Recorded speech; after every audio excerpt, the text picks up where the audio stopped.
Hello friends, तो आज की इस वीडियो में हम देखने वाले इकोनॉमिक्स लेक्चर। और इससे पहले भी मैंने इकोनॉमिक्स लेक्चर के ऊपर काफ़ी सारी वीडियो बना दी है जिसमें कई अलग अलग टॉपिक्स है। तो अगर आपने वो सब वीडियो नहीं देखे हैं तो आप मेरे चैनल की प्लेलिस्ट में जाकर देख सकते हो। इकोनॉमिक्स लेक्चर के नेम से प्लेलिस्ट बनी हुई है, आपको वहाँ पर सारे इकोनॉमिक्स के लेक्चर मिल जाएंगे। तो आज का जो हमारा इकोनॉमिक्स का लेक्चर है उसमें हम क्या देखने वाले हैं, उसमें हम पढ़ने वाले एनपीए। एनपीए क्या होता है आपको ये पता ही होना चाहिए, क्योंकि एनपीए का जो ये वर्ड है कई बार इकोनॉमिक्स में यूज़ हुआ है। तो एनपीए से क्वेश्चन आ भी जाता है। तो एनपीए की फुल फॉर्म की बात करें तो नॉन परफॉर्मिंग एसेट, मतलब गैर निष्पादनीय परिसंपत्ति। अब एनपीए क्या होता है देखिए, पहले देख लेते हैं।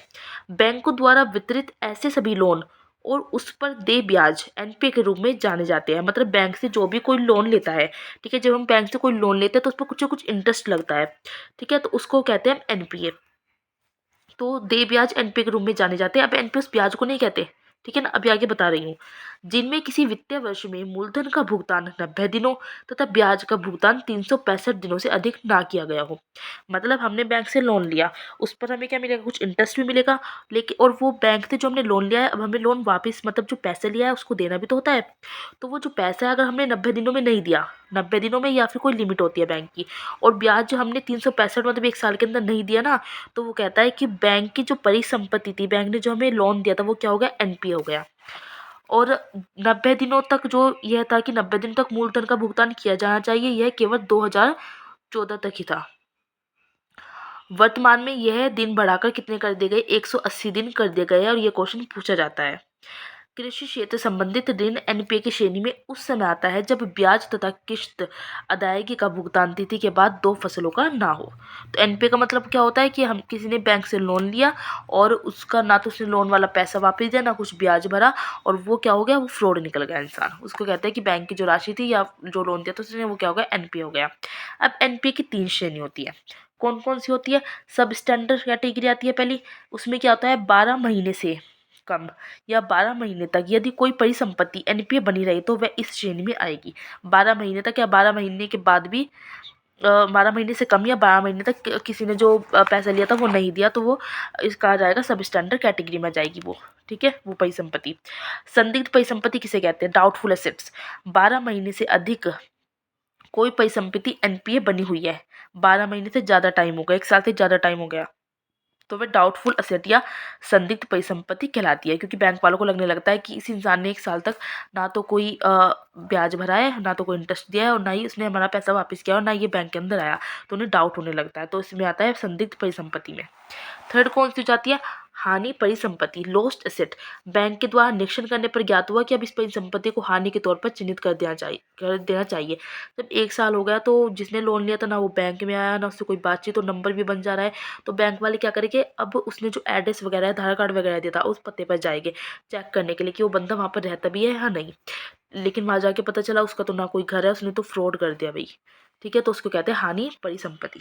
तो आई होप आपको समझ आ गया होगा एनपीए क्या होता है, गैर निष्पादनीय परिसंपत्ति। जब हम बैंक से लोन लेते हैं और वो लोन लेने वाला क्या होता है, जो लोन लेते हैं तो वो फ्रॉड करता है बैंक के साथ, उसको कहते हैं कि उसकी बैंक ने जो पैसा दिया था उसका वो एनपीए हो गया। नेक्स्ट टॉपिक आ जाता है पेमेंट सिस्टम, भुगतान प्रणाली। इसमें क्या आता है, इसमें आता है एक तो आरबीआई का केंद्रीकृत प्रणाली आ जाता है, और एक आ जाता है एनपीसीआई। एनपीसीआई के अंदर हम आईएमएस भी पढ़ेंगे। आरबीआई का केंद्रीकृत प्रणाली के अंदर हम देखेंगे एनईएफटी क्या होता है और आरटीजीएस क्या होता है। सबसे पहले हम देख लेते हैं एनईएफटी क्या है। तो एनईएफटी की फुल फॉर्म आपको इकोनॉमिक्स में सबकी याद रखनी है, फुल फॉर्म में पूछी जाती है और हिंदी में आती है, ठीक है, इंग्लिश में तो आती है, हिंदी में भी पूछा जाता है। एनईएफटी में क्या आ जाएगा, नेशनल इलेक्ट्रॉनिक फंड ट्रांसफर। इसका मतलब क्या है कि प्रत्येक 30 मिनट पर पैसे भेजे जाते हैं। पहले एनएफटी सिस्टम में शुल्क लगता था, ठीक है, मतलब देखो 30 मिनट पर पैसे भेजे जाते हैं, इसका मतलब क्या है कि जैसे हमने बैंक में पैसे डाले, ठीक है, तो वो पैसे हमारे पास आएंगे 30 मिनट बाद, तो उसको ही कह देते हैं नेशनल इलेक्ट्रॉनिक फंड ट्रांसफर। ये भी क्या है, ये भी एक विधि है, प्रत्येक 30 मिनट पर पैसे भेजे जाते हैं, 30 मिनट का टाइम लगेगा। पहले एनईएफटी सिस्टम में क्या लगता था, पैसे भेजने पर शुल्क लगता था, कुछ ना कुछ पैसे लगते थे। वर्ष 2019 के बाद डिजिटल पेमेंट को बढ़ाने के लिए शुल्क प्लस जीएसटी अब नहीं लगता। कम से कम 1 रुपया डाल सकते हैं और अधिक से अधिक कितना डाल सकते हैं, 10 लाख तक, शुल्क जीरो, अब कोई शुल्क नहीं लगता। तो एनईएफटी की फुल फॉर्म याद रखिए, national electronic fund transfer. 30 minute पर पैसे भेजे जाते हैं, कम से कम 1, अधिकतम 10 लाख। अब देख लेते हैं आरटीजीएस क्या है, फुल फॉर्म देख लेते हैं, रियल टाइम ग्रॉस सेटलमेंट। क्या? रियल टाइम ग्रॉस सेटलमेंट, वास्तविक समय पर पैसे ट्रांसफ़र। उसमें क्या था 30 मिनट बाद इसमें क्या होगा, पैसे तुरंत ट्रांसफ़र हो गए, तुरंत पैसे ट्रांसफ़र हो गए, टाइम नहीं लगेगा। 24/7 जो है उपलब्ध होगा। फीस क्या है इसमें? 0, शुल्क नहीं लगता। इसमें कम से कम 2 लाख डाल सकते हो, अधिकतम 200 करोड़। देखिए कितना मतलब बढ़ा दी, ठीक है, अमाउंट बढ़ा दी, इसमें अधिकतम 200 करोड़ तक डाल सकते हैं। तो ये आरटीजीएस है, रियल टाइम ग्रॉस सेटलमेंट। फिर आ जाता है एनपीसीआई। एनपीसीआई की फुल फॉर्म आपको याद रखनी है, national payment corporation of India, भारतीय राष्ट्रीय भुगतान निगम। इसके द्वारा ही आईएमपीएस बनाया गया। एनपीसीआई अभी बताऊंगी मैं क्या होता है, पहले देख लीजिए। इसके द्वारा ही आईएमपीएस बनाया गया। आईएमपीएस की फुल फॉर्म क्या होती है? इमीडिएट पेमेंट सर्विस, आकस्मिक भुगतान सेवा। मतलब छोटा भुगतान करने हेतु आईएमपीएस बनाया गया। इमीडिएट, इमीडिएट मतलब जल्दी से पेमेंट करो, जल्दी से पेमेंट करने की सर्विस। एकदम से अचानक से जरूरत पड़ेगी तो छोटा छोटा भुगतान कर सकते हैं। इसमें न्यूनतम कम से कम तो 1 रुपये का और अधिकतम 5 लाख तक। 5 लाख तक मतलब छोटी राशि का ही हो सकता है। सेवा जो है वो 24/7 उपलब्ध है बिना किसी शुल्क के। फुल फॉर्म याद रखनी है, इमीडिएट पेमेंट सर्विस, आकस्मिक भुगतान सेवा, छोटा भुगतान के लिए। एक ऐसी आ जाता है इसमें LPSS, light payment and settlement system. RBI इस पर कार्य कर रहा है अभी भी, ठीक है। यदि भुगतान के समय सभी प्लेटफॉर्म किसी कारणवश बंद हो जाए, जैसे हम पेमेंट करते हैं ना, उस सब मतलब पेमेंट करने के सब तरीके क्या हो गए, बंद हो गए, काम करना बंद कर दिया एकदम से, ठीक है, सिस्टम ऑफ हो गए, तो LPSS उस स्थिति में क्या करता है, उस स्थिति में बैकअप का कार्य करेगा। तब LPSS कार्य करेगा जब सब सिस्टम काम करने बंद कर दे। तो आरबीआई इस पर कार्य कर रहा है। हम क्या पढ़ रहे थे? हम पढ़ रहे थे एनपीसीआई। इसमें मैंने आपको आईएमपीएस बताया, LPSS बताया। अब ये एनपीसीआई क्या होता है, फुल फॉर्म मैंने बता दी है, national payment corporation of India, भारतीय राष्ट्रीय भुगतान निगम, ठीक है। तो एनपीसीआई जो है इसे 10 बैंकों के द्वारा याद रखना है, 10 बैंकों के द्वारा वर्ष 2008 में शुरू किया गया था। वर्तमान में कितने इसके 19 शेयर होल्डर है। 10 बैंकों के द्वारा वर्ष 2008 में शुरू किया गया, वर्तमान में 19 शेयर होल्डर है। एनपीसीआई के फुल फॉर्म क्या है? National payment corporation of India, भारतीय राष्ट्रीय भुगतान निगम। एनपीसीआई ने पैसे ट्रांसफर करने की तकनीक विकसित की है। इसने ही तकनीक विकसित की है। कौन सी विकसित की है? जिसे यूपीआई कहते हैं। आप यूपीआई करते हैं ना, तो उसे यूपीआई कहते हैं। यूपीआई की फुल फॉर्म बताइए क्या है? तो यूनिफाइड पेमेंट इंटरफेस, यूनिफाइड।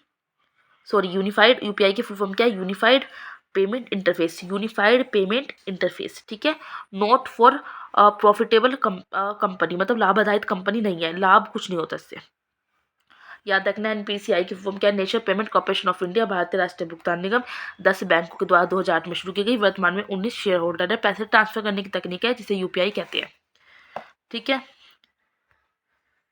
ये मैं कल पढ़ाऊंगी आपको क्रेडिट कार्ड में, ठीक है। तो जहाँ से मैंने आपको बताया मैं वहाँ से दिखा देती हूँ।